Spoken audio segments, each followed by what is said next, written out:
bienvenue au 12e épisode de votre programme Téléboss. Chers téléspectateurs de MyUC TV, chers fidèles abonnés, aujourd'hui nous recevons pour cette édition spéciale M.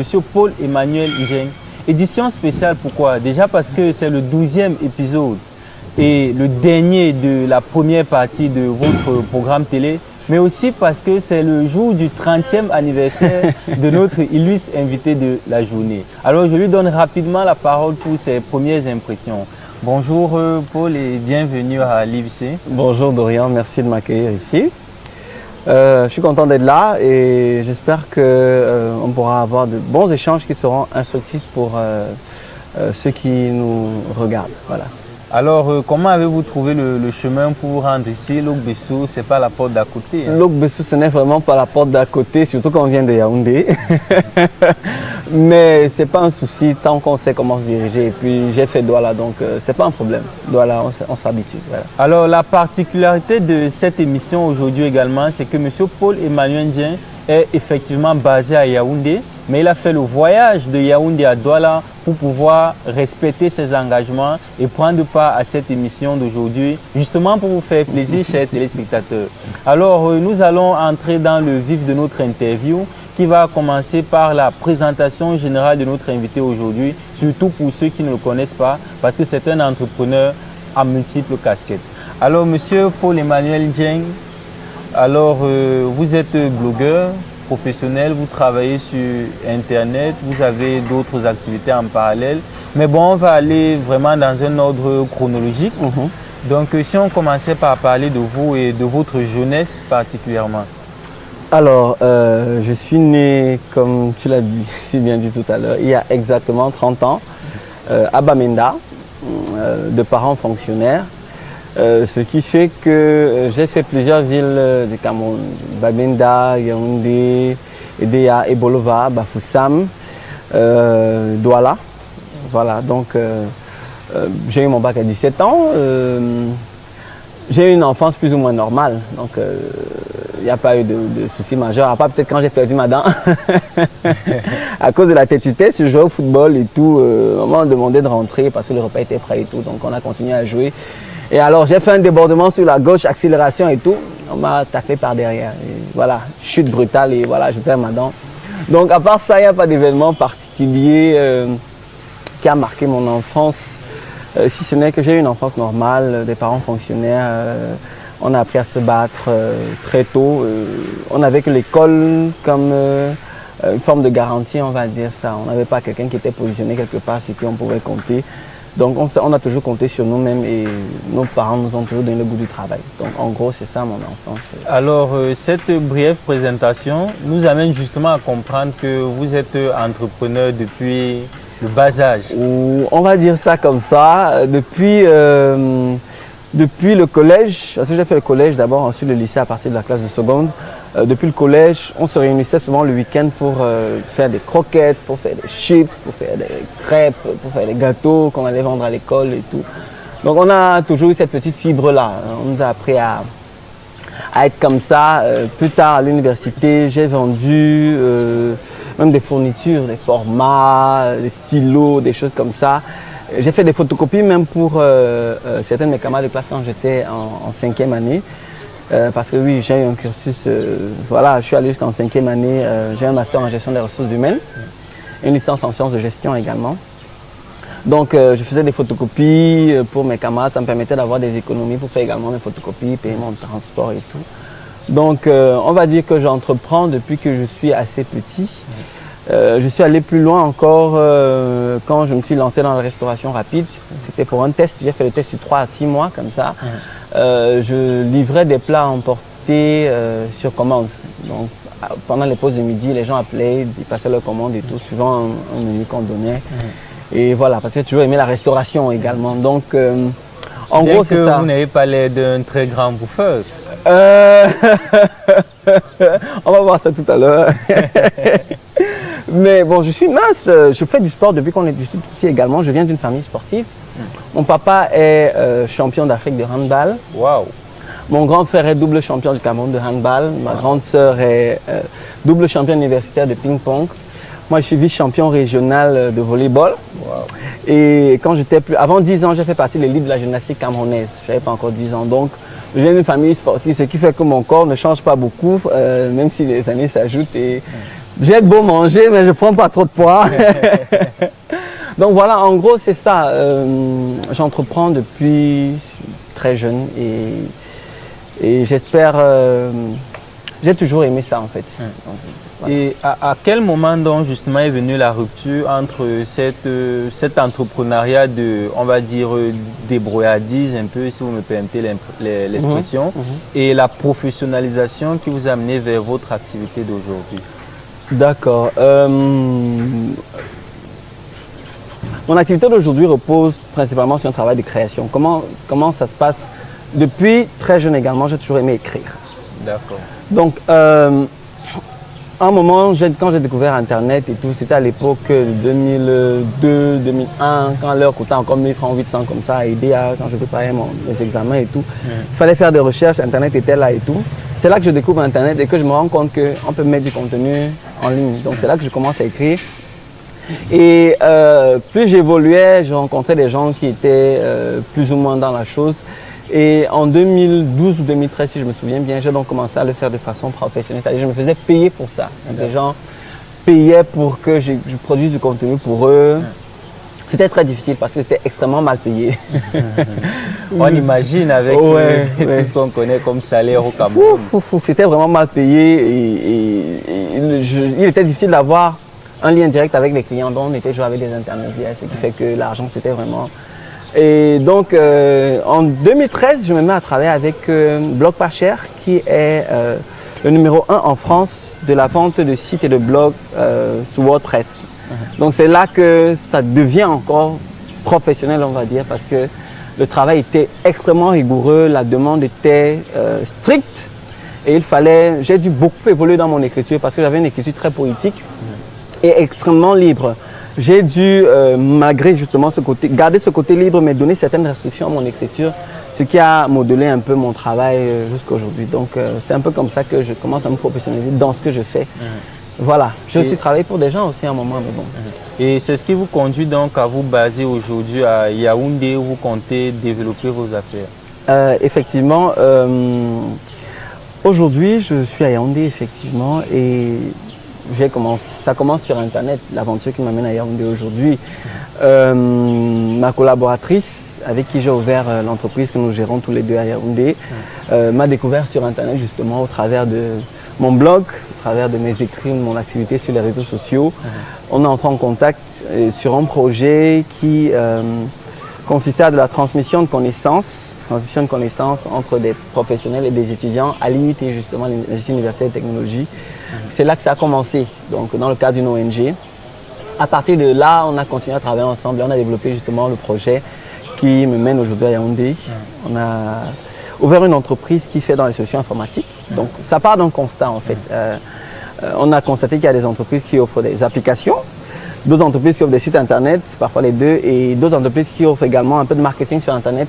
Mais il y en a très peu ou alors pas du tout qui offrent tout ça ensemble. Donc en gros, c'est ce que nous faisons, c'est-à-dire on offre aux entreprises la possibilité d'avoir une véritable présence sur Internet. Le slogan, c'est « Taking care of the digital you ». Donc on prend... Une minute de pub réussie pour la nouvelle entreprise.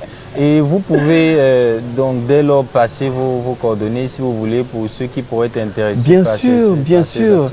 Déjà, notre premier produit, notre intention, c'est vraiment aider les gens à améliorer leur cadre de travail, que ce soit dans l'environnement physique ou bien sur Internet. Notamment, donc ça parle de l'environnement physique et Internet. C'est pour ça que notre premier produit, en fait, c'est le premier espace de travail partagé à Yaoundé qu'on appelle Mapoubi Coworking. D'accord. Espace de travail partagé justement où des gens qui n'ont pas les moyens de s'offrir un bureau comme il se doit dans le centre, parce que nous sommes au cœur de la ville de Yaoundé, peuvent justement prendre un espace avec connexion Internet et tout ce qui va avec. Donc en gros c'est ça. Mon activité à Yaoundé aujourd'hui part d'Internet. D'accord. Et justement pour clôturer cette première partie de notre entretien, nous allons parler un peu de votre vie familiale. Alors 30 ans révolus, des projets de mariage en cours. Ok, tout le monde me pose la question, 30 ans, pourquoi tu n'es pas marié, etc., etc. Chacun a son temps, mais bon, projet de famille, ou bien activité familiale. Bon, sur le plan personnel, j'ai toujours, tout le monde sait, la majorité des personnes qui me côtoient savent que je suis un tonton à temps plein. On m'appelle full-time uncle. Hein? Depuis 16 années déjà, je prends soin de mes neveux, disons tous âges et tout. Et pour moi, c'est mon premier, pas mon premier travail, mais c'est ma façon d'être, c'est-à-dire que c'est mon quotidien, c'est une part entière de moi. Et je ne peux pas vivre sans. On a toujours vécu comme ça, les grandes familles africaines et tout, cousins mélangés et tout. Donc, j'ai des dizaines de neveux dont j'aime bien prendre soin. Et c'est un peu plus ou moins ça ma vie familiale. Maintenant, je me construis également, puisque je suis à Yaoundé maintenant. Et voilà, je construis ma petite vie. Et, projet de mariage, oui, mais bon. Hein. Je vais me marier. Déjà pris. Oui, je suis plus encore à prendre. Je suis plus encore à prendre. Donc, en gros, c'est un peu ça sur les projets personnels. Je suis très proche de ma famille, que ce soit mes parents et tout, on reste en contact. Ça me permet d'avoir un certain équilibre. Ma famille me soutient beaucoup. Mes parents ont travaillé, ils sont tous les deux à la retraite aujourd'hui, mais ils ont travaillé, ce qui fait que même sur le plan professionnel, ils sont d'un grand soutien pour moi. Donc en gros, mes projets personnels, c'est un peu ça. Bon, je chante aussi. Ah oui, un talent caché. Je chante depuis 2003. Depuis 2003, ça fait 14 ans aujourd'hui que je chante, je fais de la musique gospel.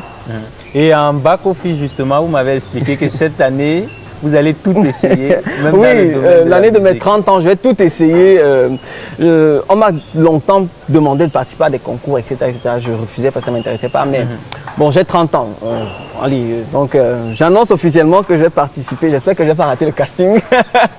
Je vais participer à The Voice Afrique francophone, voilà, en 2017. Voilà.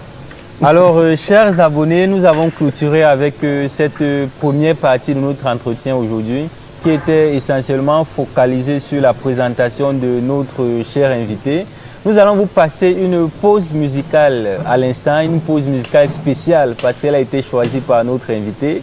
Et nous nous retrouvons tout après. Il s'agit de la musique de Whitney Houston et Mariah Carey sur le titre When You Believe. C'est dans un instant. Avec la foi. Voilà. C'est un pôle d'excellence en Afrique. Exécutive MBE. Donnez un nouvel élan à votre carrière. Alors, chers téléspectateurs de MyUC TV, vous qui nous rejoignez à l'instant, nous sommes au 12e et dernier épisode de votre programme Téléboss. Nous recevons aujourd'hui M. Paul-Emmanuel Dieng, qui est un blogueur professionnel. Au cours de la première partie de notre entretien, nous avons abordé sa présentation générale pour savoir qui il est réellement, ce qu'il fait. Et il nous a également parlé de son activité sur Internet. Alors, dans cette deuxième partie de notre entretien, nous allons nous focaliser sur le travail sur Internet, si on peut dire cela ainsi, sur effectivement comment gagner sa vie grâce à Internet. Alors, notre monsieur le professionnel, l'expert d'Internet, comment est-ce possible? C'est vrai que ce n'est pas dans nos habitudes traditionnelles de gagner sa vie grâce à Internet. Comment ça s'organise tout ça? C'est vraiment tout flou là. Alors, Internet, c'est un mystère pour beaucoup, mais ce n'est pas tant un mystère que ça en fait. Un peu de curiosité et beaucoup de ténacité peuvent permettre aux Camerounais moyens justement de trouver sa place justement grâce à Internet.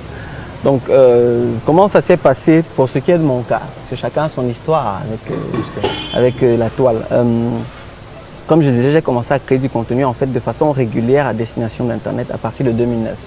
Pour mon propre compte d'abord et pour d'autres personnes ensuite. Dans la logique, je produisais un contenu éducatif à la base, j'animais un groupe et tout, qui est rapidement monté à 1000 membres, puis 2000 membres parce que le contenu les intéressait et tout. Chaque semaine, j'allais prendre une connexion Internet, parce qu'à l'époque, il n'y avait pas la connexion Internet encore à la maison, les laptops et autres, c'était pas encore ça. Donc j'allais sur Internet chaque semaine, parce que ça me plaisait. Chaque semaine, j'allais produire du contenu, je prenais 2 heures, 3 heures, etc. Et c'est comme ça que je me rends compte que ça commence à prendre, et puis plus ça prend, plus ça m'intéresse. Je me rends compte qu'il y a des gens qui sont intéressés, plus j'ai envie d'aller plus loin. Donc ensuite, j'ai rejoint des forums de poésie, où je publiais justement mes poésies qui étaient très appréciées, des concours, etc. Et à partir de là, sur Internet, justement, je tombe sur une annonce un jour où on me dit, l'annonce disait qu'on avait besoin de rédacteurs web. il fallait rédiger le test, il s'agissait de faire un petit texte de 200 mots, quelque chose comme ça. C'était le test. J'ai brillamment passé le test et c'est là que je commence à travailler justement. Pour des gens qui commandent des textes, parfois je me retrouvais avec près de 200 textes commandés par mois, 400 mots, 600 mots, etc. etc. C'est comme ça que ça commence à acquérir justement un caractère professionnel. D'accord. Maintenant, je reprends contact avec un ami qui avait ouvert Bloc Pas Cher à l'époque, en 2003, comme ça, avant que je ne parte des DA où j'ai eu mon bac.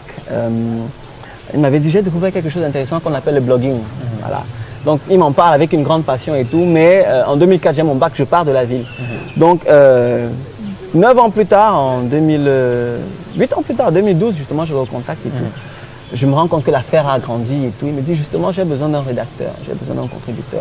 Et c'est là que le caractère professionnel monte d'un cran parce que les exigences étaient autres. On était arrimé à des normes internationales parce que être le numéro 1 en France, c'est pas une petite chose. Donc il fallait vraiment avoir des standards très élevés. C'est là que le caractère professionnel monte d'un cran et que je l'acquiers véritablement. Parce que il m'a mis aux standards internationaux, il m'a montré les modèles à suivre. C'est là que j'ai commencé à acquérir justement une certaine formalité ou bien une certaine rigueur justement dans mon travail.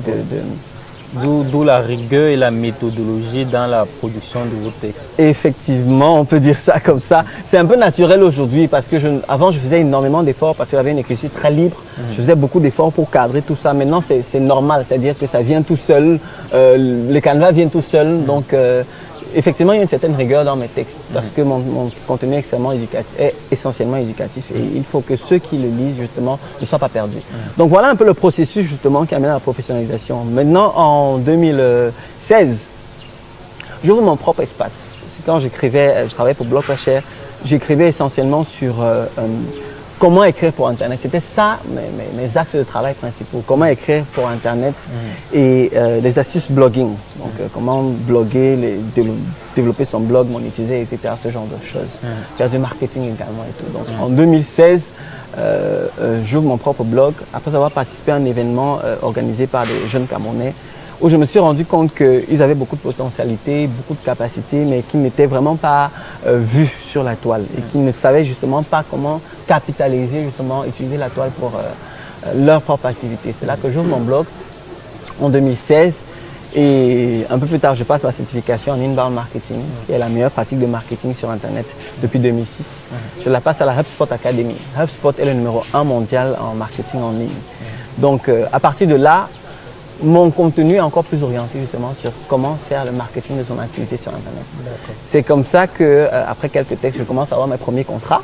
Justement, des gens lisent, ils se rendent compte que les solutions que je propose marchent et ils me contactent justement pour que je les accompagne dans le processus de digitalisation de leur activité, justement, dans la valorisation de leur activité sur Internet. C'est comme ça qu'on peut dire donc, que mon blog est plus ou moins professionnel, on peut dire ça comme ça. Donc, c'est un peu dans ce sens que ça s'est passé pour moi. Donc voilà un peu comment aujourd'hui on peut dire que je gagne ma vie grâce à Internet parce que je ne gagne pas ma vie sur Internet. Et d'où la nuance justement. Voilà justement, je préfère faire cette nuance parce que ce n'est pas parce que les gens cliquent sur une publicité sur mon site que ça me fait rentrer des sous parce que justement je ne mets pas de publicité sur mon site, je ne mets pas de bannière publicitaire, etc. où des gens peuvent justement me faire gagner de l'argent en cliquant sur telle ou telle publicité. Internet est pour moi un moyen, c'est comme ma carte de visite en live.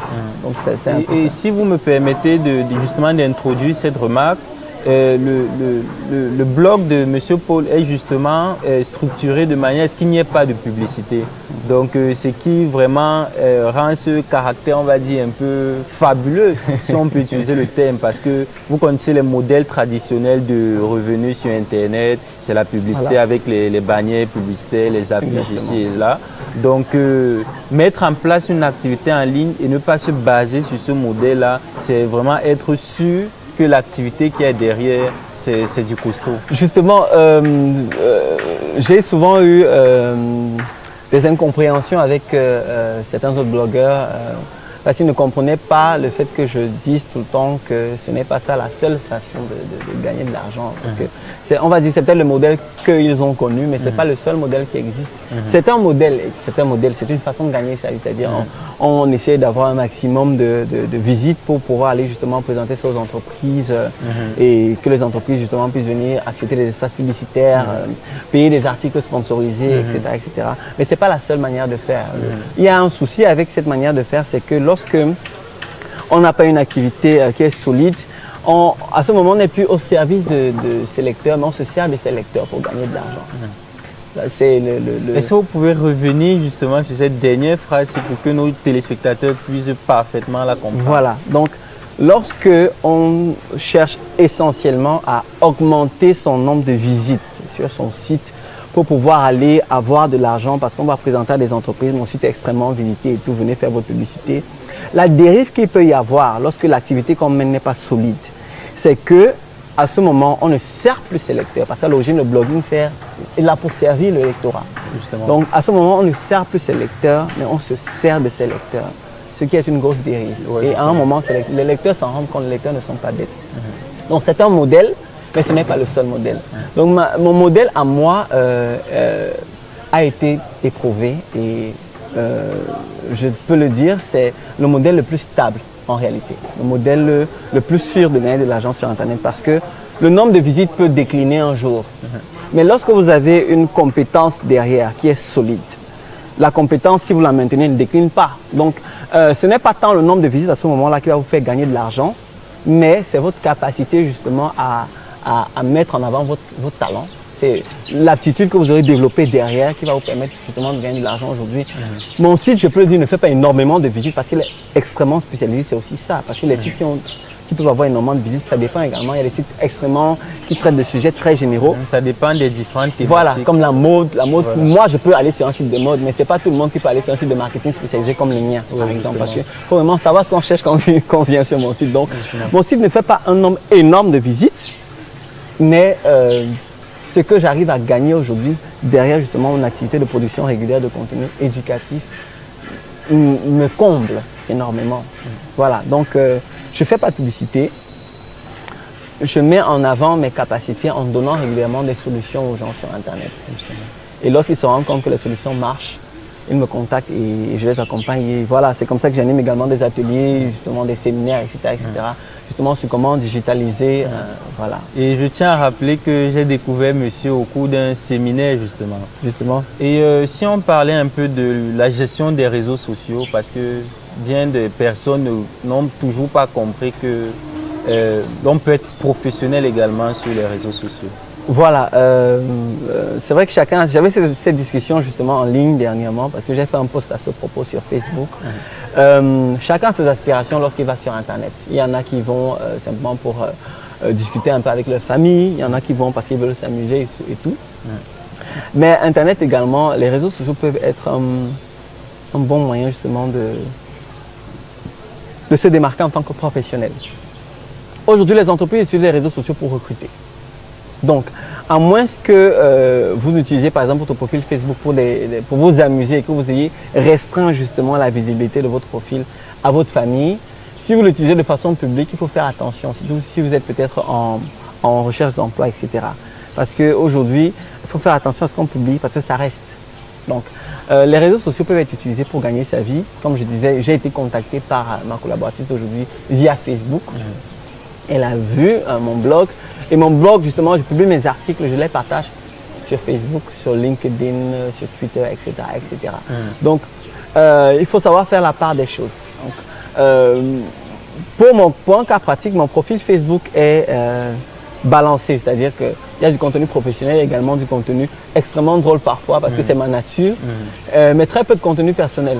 Je n'affiche pas ma vie privée sur Facebook, c'est-à-dire c'est extrêmement rare que ça arrive. Donc, chacun sait comment il utilise les réseaux sociaux, mais si je pourrais donner un conseil dans ce sens, c'est que les utilisateurs des réseaux sociaux devraient faire attention, surtout ceux qui ne sont pas peut-être encore assis, qui n'ont pas une certaine stabilité professionnelle, devraient faire attention à ce qu'ils publient sur les réseaux sociaux, s'ils sont en quête d'emploi ou en quête de marché, etc. etc.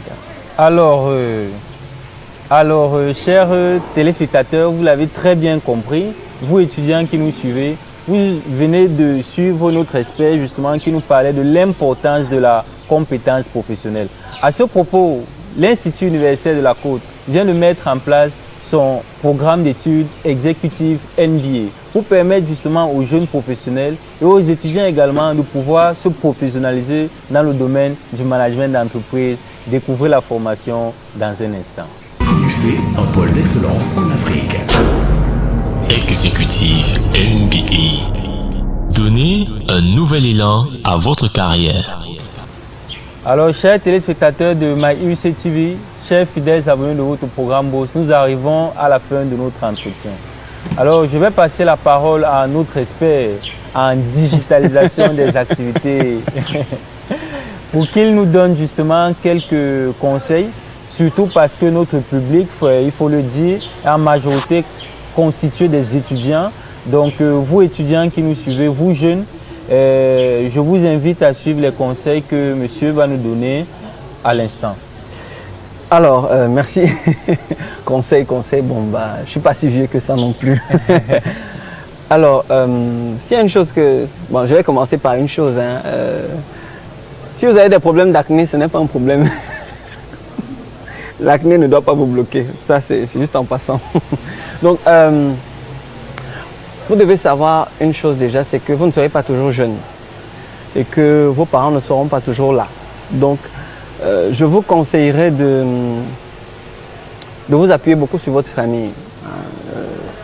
Parce que c'est quand on les perd qu'on se rend compte qu'ils étaient importants. Et c'est quand on les perd qu'on regrette que je n'avais pas fait ci, je n'avais pas dit ça, je n'avais pas écouté, etc.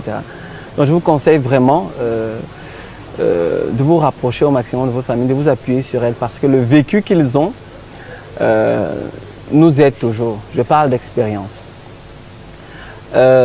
Autre chose, vous devez savoir qu'Internet n'est pas un mystère. Internet n'est pas quelque chose de mystique ou d'inaccessible. Internet est tout à fait accessible pour quiconque le veut et vous ne devez pas vous laisser décourager par des personnes qui vous feraient peut-être croire que c'est impossible ou bien que c'est trop difficile. C'est totalement accessible, c'est totalement possible pour tout le monde. Mais vous ne devez pas également vous laisser berner par ceux qui pourraient vous faire croire que c'est facile. Parce que à partir du moment où on parle de travail, à partir du moment où on parle de professionnel ou de professionnalisation, ça devient sérieux. Ça demande de l'abnégation. Ça demande surtout d'aimer ce qu'on fait. Donc, ne vous lancez pas sur Internet, si vous avez envie, ne vous lancez pas sur Internet juste par suivisme, parce que vous dites que c'est à la mode. Mais commencez par découvrir Internet, commencez par parcourir, commencez par faire des recherches par rapport à ce que vous aimez. Et vous allez vous rendre compte que vous pourrez facilement allier votre passion à Internet et vivre justement de cette passion-là et devenir un exemple, un modèle pour votre famille, pour vos proches et pour beaucoup de jeunes. Voilà. Alors, merci monsieur Paul Emmanuel Dieng d'avoir honoré à notre invitation. Merci de l'invitation. Alors, chers téléspectateurs, chers fidèles abonnés de votre programme télé, nous sommes arrivés à la fin de notre 12e et dernier épisode pour cette première partie de l'émission Boss. Alors, nous vous donnons rendez-vous au mois de juin pour la deuxième partie qui commencera certainement en milieu du mois de juin. Jusqu'ici, je vous invite à vous repasser tous nos épisodes. Il y en a qui n'ont pas été mis en ligne encore jusqu'au jour d'aujourd'hui. Nous avons justement le temps de le faire. Et donc, nous avons terminé, chers abonnés. Nous vous donnons rendez-vous en juin, comme je l'ai déjà dit. Je suis vraiment très ému pour ce dernier épisode qui a été, à mon sens, une parfaite réussite, surtout compte tenu de la qualité de l'intervenant que nous vous avons réservé pour la fin. Alors, je clôture comme ça en remerciant toute l'équipe technique. Je pense comme ça au grand docteur Fancho qui est toujours derrière les 1000 milliards de boutons qui permettent la réalisation de cette émission. Je pense à monsieur Paul Lagriffe-Cotte, notre ingénieur de son. Je pense également à Nick Pro, le Nicanor, Nick Pro de Shadow E, qui est justement notre metteur en scène, celui qui se charge du montage, de la vidéo, etc. Et à tous ceux qui contribuent de près ou de loin à la réalisation de cette émission. Merci.